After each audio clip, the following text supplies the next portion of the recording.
Olá, senhoras e senhores, bem-vindo a mais um Ó. A gente continua trabalhando sobre a historicidade de Adão e, infelizmente, eu tenho que dizer que Lane Craig não é o único, nem o último, parece, que tem trabalhado de maneira contraproducente em relação ao cristianismo, derrubando a historicidade e credibilidade de Gênesis capítulo 1 até o capítulo 11. Toda essa ideia a respeito de hominídeos, de homens, como sendo subproduto dos animais, né? Apenas uma espécie, da igreja viver 1800 anos sem saber muito a real história, origem da humanidade e todas as implicações de transformar o relato de Gênesis 1 a 11 como uma metáfora ou uma ilustração.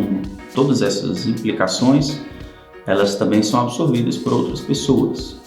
E um deles é John Walton, que não é tão novo, mas a gente vai trabalhar sobre ele hoje. Aguenta aí.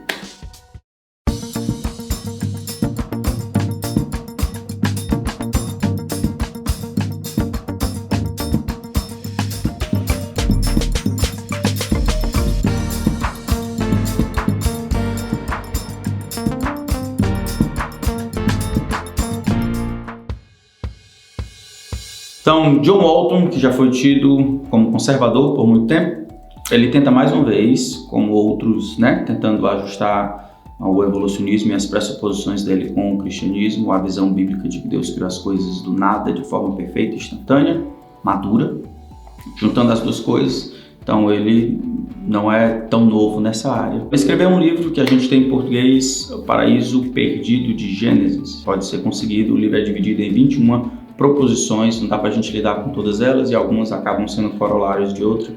Então eu vou pensar aqui algumas coisas que resumem a visão dele e quais são os problemas que ele precisa lidar. Então, assim como Lane Craig, um pouco diferente, mas ele vê Adão e Eva como sendo arquétipos, certo? Como sendo símbolos, como sendo os primeiros dentro de uma classe de hominídeos que eventualmente no futuro, depois de terem evoluído de um ancestral comum, esses hominídeos se transformaram em homens aí, vieram a ser imagem e semelhança de Deus. Então essa é a visão que eles têm. E uma maneira de lidar com isso para chegar a essa conclusão são algumas redefinições. Talvez uma mais comum é que ele vê que Gênesis capítulo 1 e 2, a criação do homem ali fala sobre uma criação funcional, nem tanto uma criação material. Ele diz que ali o livro da Bíblia não é um livro de ciência, é um livro que tenta revelar a Deus. E aí ali o propósito não é estabelecer os mecanismos científicos e os processos pelos quais Deus trouxe à existência o homem e a mulher, mas simplesmente dizer como a humanidade deveria funcionar, no local que deveria funcionar. Então ali é uma origem funcional, não uma origem material. Aí de onde é que ele tira esse negócio aí? Da cabeça dele. Vê que está tendo uma pressuposição anterior em que aquilo ali que está sendo escrito já não vale, porque descobertas ou ideias mais modernas apareceram, e aí eu preciso dar conta dessas duas coisas juntas. Então, quando ele vê essa origem sendo mais funcional do que material, ou seja, não uma coisa muito histórica, mas se bem que ele não vai dizer que ali não é história, é mais uma história floreada, uma história que está no padrão da literatura do Oriente Médio próximo. Então essa é a grande sacada de Walton. Ele acha que porque o livro de Gênesis é um livro antigo, o livro foi escrito seguindo o mesmo gênero, a maneira como era descrito os contos que falavam sobre a origem dos povos antigos. Então Gênesis segue essa mesma ideia, essa mesma lógica e oferece uma explicação da origem funcional das coisas, não origem material. Então ele tenta estabelecer dessa maneira. Então toda aquela descrição ali, o homem vindo do pó da terra, ou a mulher vindo do lado, aqui da costela, tudo isso aí são figuras que dentro daquele tipo de literatura, eles têm a sua função de explicar de alguma forma, segundo aqueles padrões, a origem funcional das coisas, mesmo que seja de uma maneira bem pitoresca e coisas assim. Um dos pontos terríveis que o Walton, talvez sem querer ataque, é a questão de colocar a morte antes da queda. A morte deveria ser, pelo menos pela escritura, consequência do pecado, mas colocando o homem, como nós vemos hoje, como uma subespécie ou como um produto, então outros hominídeos tiveram que morrer até que o homem, o Adão cromossômico, a Eva mitocondrial surgisse em 150 mil anos atrás, conforme eles dizem lá.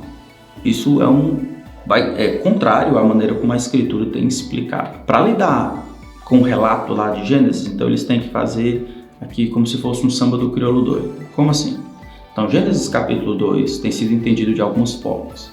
O Walton vai entender que ali, Gênesis capítulo 2, ali é como se fosse um currículum vitae dos arquétipos, Adão e Eva como um arquétipo, como a gente já viu no vídeo do Craig, uma explicação floreada para dar norte e sentido à origem funcional dos seres humanos, como nós os temos hoje. Outra teoria vai dizer que Gênesis capítulo 2 é, na verdade, uma fonte diferente de Gênesis capítulo 1. Então, o autor, quem redigiu lá, encontrou essas duas fontes, tentou juntá-las para que fossem apenas uma, e aí o que a gente vê são essas duas fontes, onde parecem duas criações, né? Gênesis capítulo 1 parece duas criações.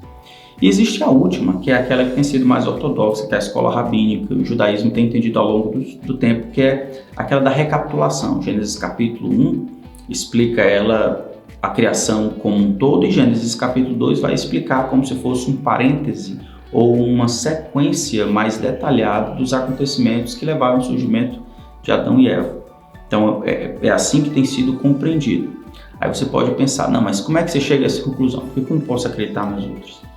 Tem alguns fatores que nos ajudam a compreender que essa recapitulação, Gênesis 2 e 1 são a mesma, apenas um tentando dissecar o que aconteceu na primeira, foi entendida pelo próprio Jesus. No Novo Testamento, quando Jesus é interrogado a respeito do divórcio, alguém pergunta, é lícito repudiar sua mulher em Mateus 19 por qualquer motivo? Jesus respondeu, vocês não leram que o Criador, desde o princípio, fez homem e mulher? Ele está falando aqui de Gênesis 1, né? Gênesis 1, 26. Por isso, criou, pois Deus o homem, a sua imagem de Deus o criou, homem e mulher o criou. Gênesis capítulo 1. E ele acrescenta, no entanto, e que diz, por isso o homem deixará seu pai e sua mãe, se unirá a sua mulher, tornando-se os dois uma só carne. Onde é isso? É o final de Gênesis capítulo 2.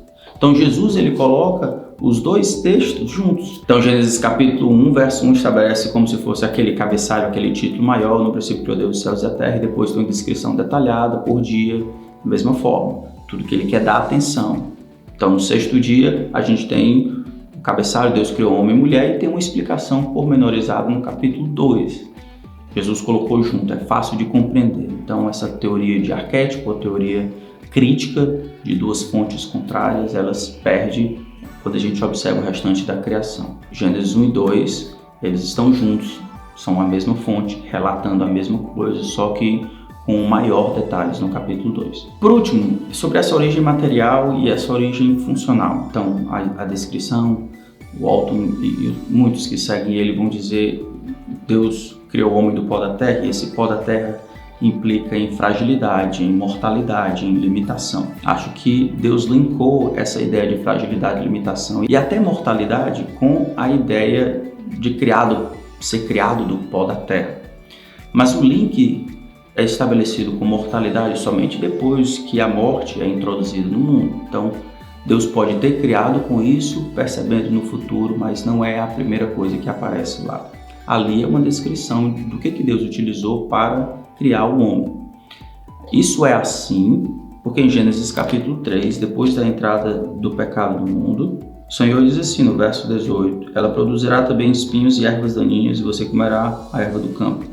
No sol do seu rosto você comerá o seu pão, falando para Adão, até que volte à terra, porque dela você foi formado, porque você é pó e ao pó voltará.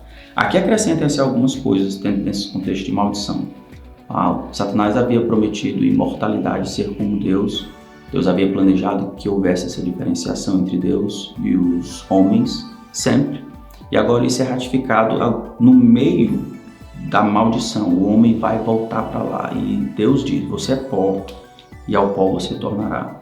Mas antes de dizer isso, ele explica a razão. Você vai trabalhar por todos os dias até que retorne à terra. Ele diz, porque você foi formado ou foi tomado da terra. Os textos que falam sobre isso, como Eclesiastes capítulo 7, todos eles tentam explicar essa ideia de mortalidade que está incluído na expressão ser formado do pó, mas é mais do que isso. Também é como Deus fez o homem do pó da terra. É assim que ele descreve e que não poderia ser diferente se as minhas pressuposições a respeito da Bíblia forem claras. Isso é um texto inspirado de alguém que estava lá descrevendo exatamente como aconteceu, com o propósito de dar informação para o todo, para as pessoas no futuro. John Walton, como os outros, quando colocam grande ênfase e autoridade até maior do que a escritura nas ciências modernas, no que eles pensam de consenso científico, eles acabam removendo da igreja informações precisas e claras das escrituras. É como se dissessem que pelos últimos 1800 anos, até o surgimento da ciência moderna, do mapeamento do DNA, os homens não souberam, os cristãos, discípulos de Jesus, nem todos os outros, o que de fato aconteceu até agora. Quando o homem de fato percebeu que nada mais é do que um bicho. A diferença entre homens e os outros bichos que vieram depois dele não é uma criação especial, instantânea, imadura, intencional, mas Deus trabalhou, mexendo e tal, para que as coisas funcionassem como são agora. E aí essa é a única diferença entre os homens e os animais. Não é tão diferente do acidente daqueles que não acreditam em Deus. Então a gente finaliza dando encorajamento para todos aqueles que são cientistas ou aqueles que gostam de estudar. Antes de olhar os fatos em si, tenha consciência das suas pressuposições. Todos aqueles que tentaram falar nos dois cantos da boca, tentar agradar gregos e troianos, eles se perderam no meio aí. Fique com a palavra de Deus, que é um livro autoritativo, inspirado. Ele deve liderar você no seu pensamento, não somente no seu fazer científico, mas nas suas pressuposições e a maneira como você interpreta os fatos conforme eles aparecem lá. Então, evolucionismo e cristianismo é de fato um duelo de cosmovisões, é a maneira como nós percebemos a vida e como lidamos com as informações que nos foram oferecidas pelo mundo natural em concordância com o livro ou o livro de Deus, né? Então Deus te guarde na luta que parece que só começou e tem ficado mais acirrada. Beleza? Até mais.